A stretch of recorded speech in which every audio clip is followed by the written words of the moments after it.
الفاتحة.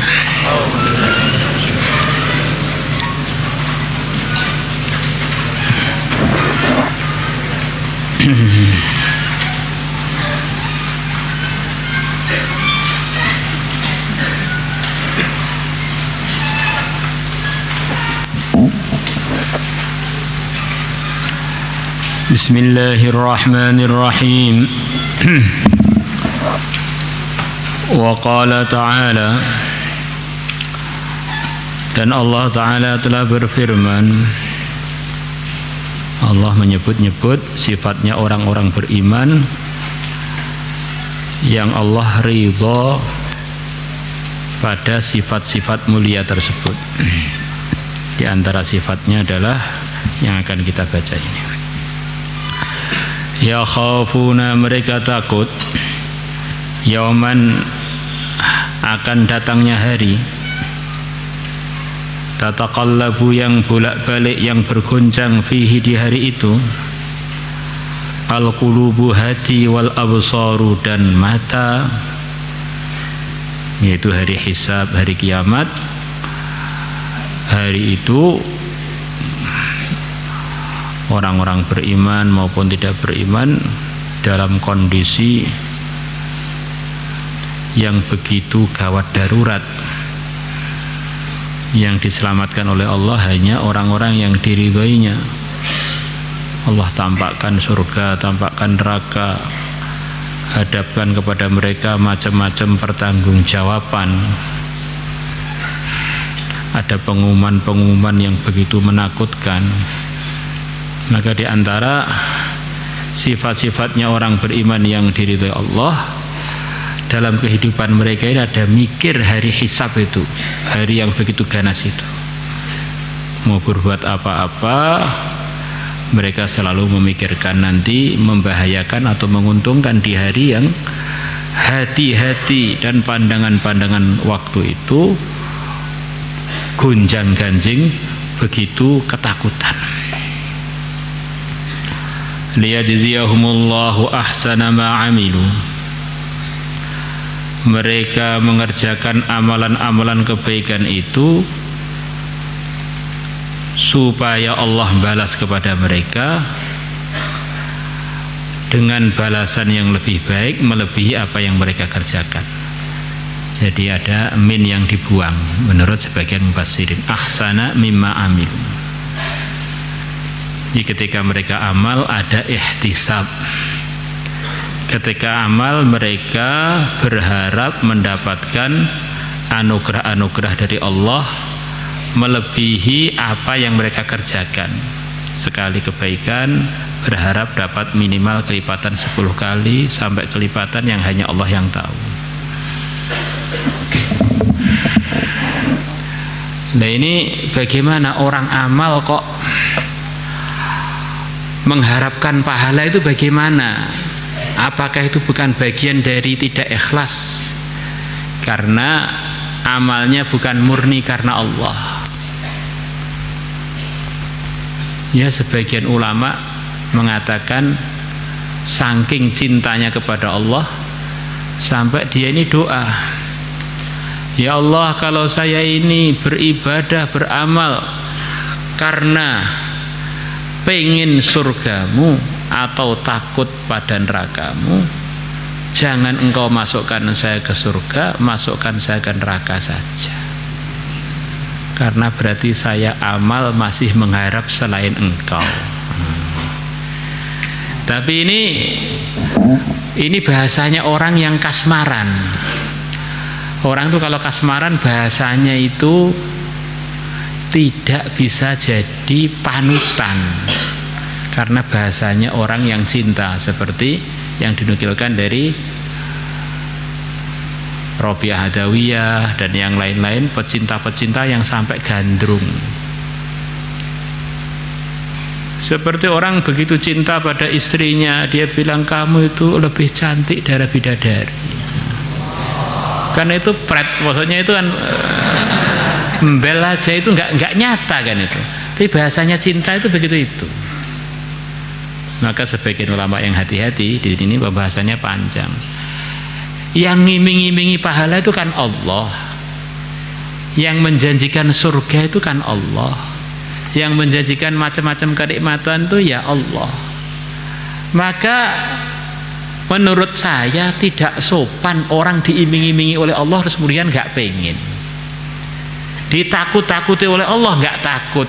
Itu namanya kurang adab, bahkan tidak adab. Ditakut-takutin neraka nggak takut, masukkan aja ke neraka. Kecuali orang kasmaran memang waru mukallaf kan ya. Diiming-imingi surga, saya nggak pengen surga, pengen Allah saja. Maka grup yang kedua ini mengatakan adabnya orang beriman itu mengihtisab setiap amal sebagaimana yang dijanjikan Allah itu apa, itu berarti Allah ridho dan seneng kalau hambanya pengen pada perkara yang diiming-imingkan kepada dia. Maka Nabi bersabda, man qoma ramadhana imanan wahtisaban. Barang siapa menghidupkan malamnya Ramadan dengan amalan-amalan kebaikan, dia menghidupkan tadi karena dorongan iman dan karena pengen anugerah Allah yang telah dijanjikan. Ghufira lahu ma taqaddama min dzambi. Terus kita ikut siapa, Pak? Ya, dua-duanya sih boleh dijadikan pertimbangan. Yang tidak boleh itu kita hidup tanpa pertimbangan. Hidup ngawur, gak mikir, pokoknya aku ngene iki yo ngene iki. Lah itu yang gak boleh. Grup kedua pengen hati-hati. Grup pertama memang bahasanya orang gandrung. Memang orang itu harus gandrung dengan Allah, seharusnya sampai melupakan ke orang itu. Kalau sudah cinta beneran kan melupakan apapun, melupakan harga apapun, melupakan yang menarik apapun, pokoknya hanya si dia saja pokoknya. Koes dunia dengan segala isinya, dengan Laila, kamu pilih mana? Kamu ngomong apa? Debu yang nempel di serandalnya Laila itu lebih mahal menurutku melebihi dunia dengan segala isinya. Ini bahasanya orang gandrung ya.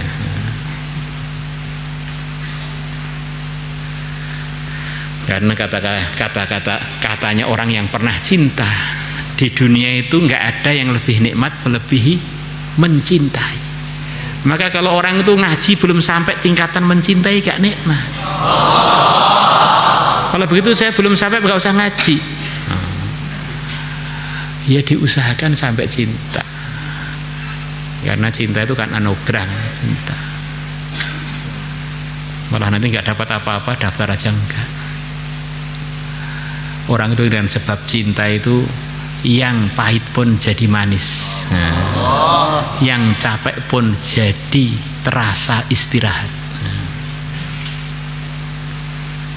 Maka ada seorang raja negeri besar, diceritakan oleh para ulama, dia ini punya putra mahkota. Yang putra mahkota ini satu-satunya yang akan menggantikan dia. Tapi putra mahkota itu hidupnya nggak semangat gitu. Suruh ngaji, suruh belajar juga nggak semangat. Suruh dididik tata negara juga nggak semangat. Padahal ayahnya ini sudah tua.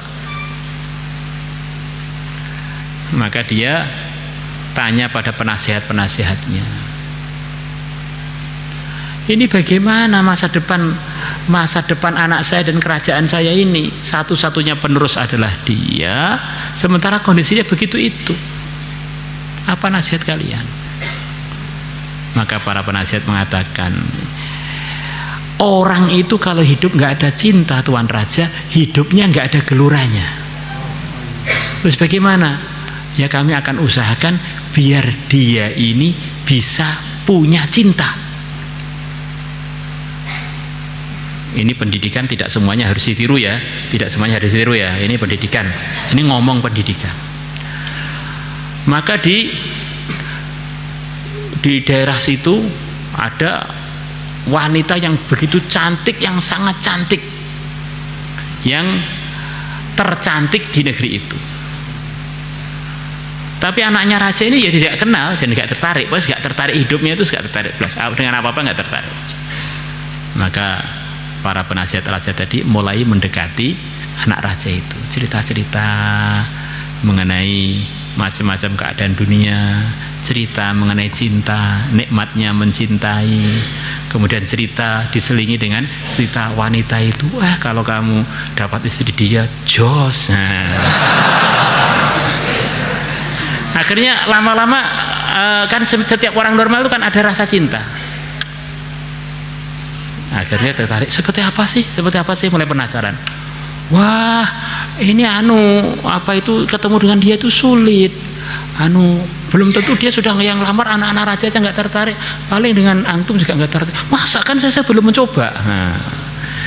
Akhirnya lama-lama tambah penasaran. Begitu tambah penasaran, pas pada satu kesempatan putri yang cantik tadi atau putrinya raja juga itu sudah disiapkan untuk pura-pura lewat di satu jalan yang akan dilewati oleh putra mahkota itu. Maka begitu dia lewat, putri itu lewat, putra raja langsung, kok wahyu bener sopo tuh ya.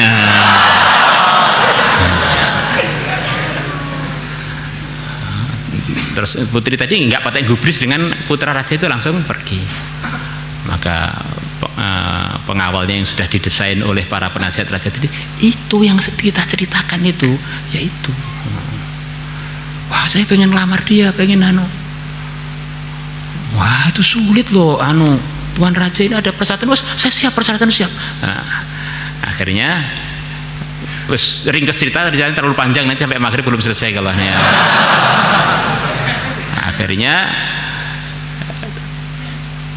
anak raja tadi dengan resmi pengen ngelamar putri raja. Putri raja bilang, saya nggak mau jadi istri kamu. Kok nggak bisa? Iya, kamu males, itu apa jadi suami? Saya nggak males kok, saya bisa berubah kok.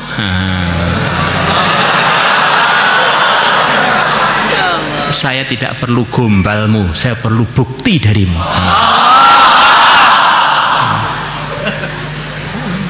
Apa buktinya? Kamu harus pintar naik kuda, harus pintar memanah, kamu harus pintar nata negara. Kalau itu semua kamu bisa, kamu baru layak jadi suami saya. Untuk apa suami gak bermutu? Wah, anak raja jadi semangat, siang malam latihan, siang malam naik kuda, sampai dia layak untuk menggantikan ayahnya. Baru akhirnya nikah dengan perempuan itu, akhirnya kerajaannya berlangsung selepas itu. Jadi santri tela-telo. Itu berarti nggak ada dorongan cinta-cintanya untuk yang lain-lain gitu. Jadi orang nggak berprestasi, orang kalau nggak ada cinta nggak berprestasi. Nah, cinta kita ini kita salurkan untuk agama, untuk ngaji, untuk ngapalkan Quran, untuk wirid. Hidup tanpa cinta itu hampa. Tela-telo seperti orang impoten.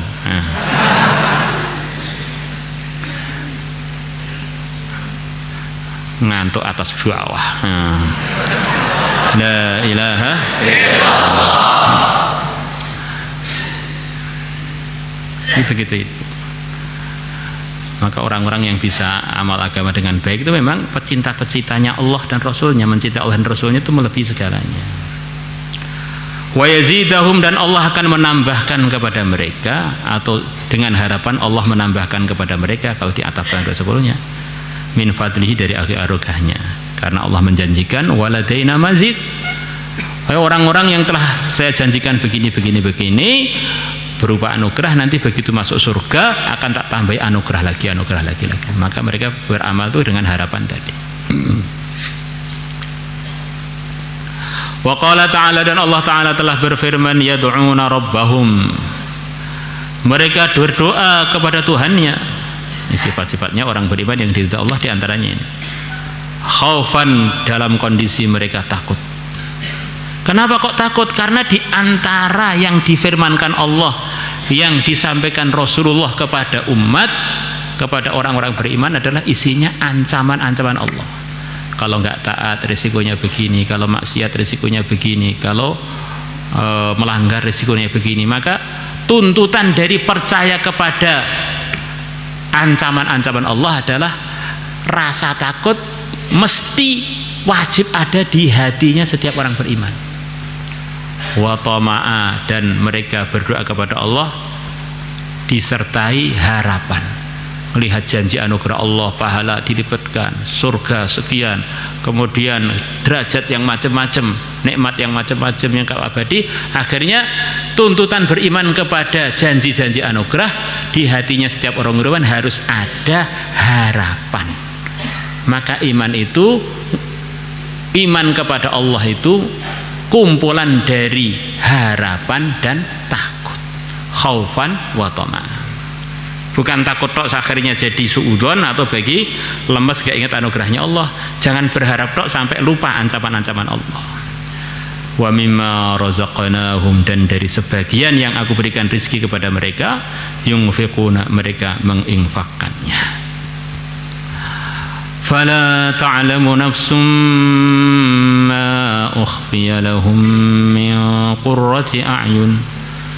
Ini nafsun isim nakirah terletak selepas la, nafi akhirnya. Maka tidak tahu, siapapun tidak tahu, siapapun tidak tahu ma perkara ukhfiya lahum, yang telah disimpan, disembunyikan untuk mereka berupa kenikmatan-kenikmatan. Ukhfiya lahum, jadi tidak ada siapapun yang tahu kenikmatan-kenikmatan yang telah disimpankan oleh Allah untuk mereka, mereka orang-orang yang beriman. Min qurrati a'yunin, berupa perkara yang menyejukkan mata, perkara-perkara yang menggembirakan. Jazaan, sebagai balasan, bima kanu ya'malun bi amalihim, sebagai balasan dengan amalan mereka, bima dengan amalan, kanu yang adanya mereka, ya'malun mengamalkannya. Langsung mamas tadi ya, bi amalihim, dengan sebab amalan mereka yang pernah mereka kerjakan itu. Allah. Jadi di antara yang dijanjikan Allah dalam ayat ini untuk orang-orang beriman, nanti akan dikagetkan macam-macam nikmat yang tidak pernah diketahui oleh siapapun nikmat itu sebelumnya. Nikmat lagi, apa namanya? Nikmat mendadak, Masya Allah. Dan memang manusia itu di dunia ini dengan di akhirat kan ya tetap aja manusia. Di dalam otaknya manusia itu, kata sebagian ulama, itu sudah terbentuk pemahaman bahwa nikmat itu akan jadi nikmatnya tambah kalau diperbaharui. Banyak hari ini makan sate, enak. Tapi kalau tiap hari sate belenger, ya, maka di surga juga begitu itu. Waladaina mazid, karena manusia sama, diganti terus, wajah diganti, kulit diganti, istri dimodif dan terus. Jadi nggak bergembira, gembira lagi, kaget lagi. Wong manusianya sama. Sampai orang-orang mengatakan kullu jadidin ladzidun. Setiap yang baru itu enak. Yang lama walaupun nikmat asalnya lama-lama berkurang. Maka di surga itu diantaranya suasananya adalah waladaina mazid, waladaina mazid. Terus nikmat-nikmat yang belum kebayang datang lagi. Jadi isinya tuh enak terus, terkaget-kagetkan dengan nikmat baru. Seperti banyak hari ini menunya sate, besok gulai, besok krengsengan, besok kebuli, besok panggang ayam anget, besok nasi uduk, besok nasi pecel, besok apalagi kebab, besok pizza, besok apa itu sambal hijau, besok sambal kuning, besok sambal akhirnya setiap hari itu mulut tuh ngiler, apalagi ya begitu.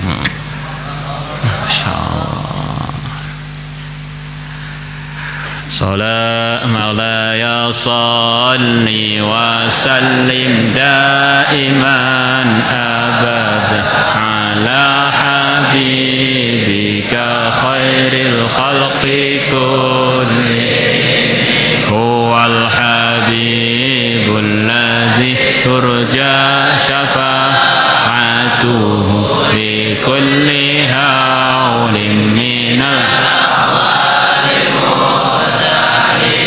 Ya Rabb bibil Mustafa balligh maqasidana ighfir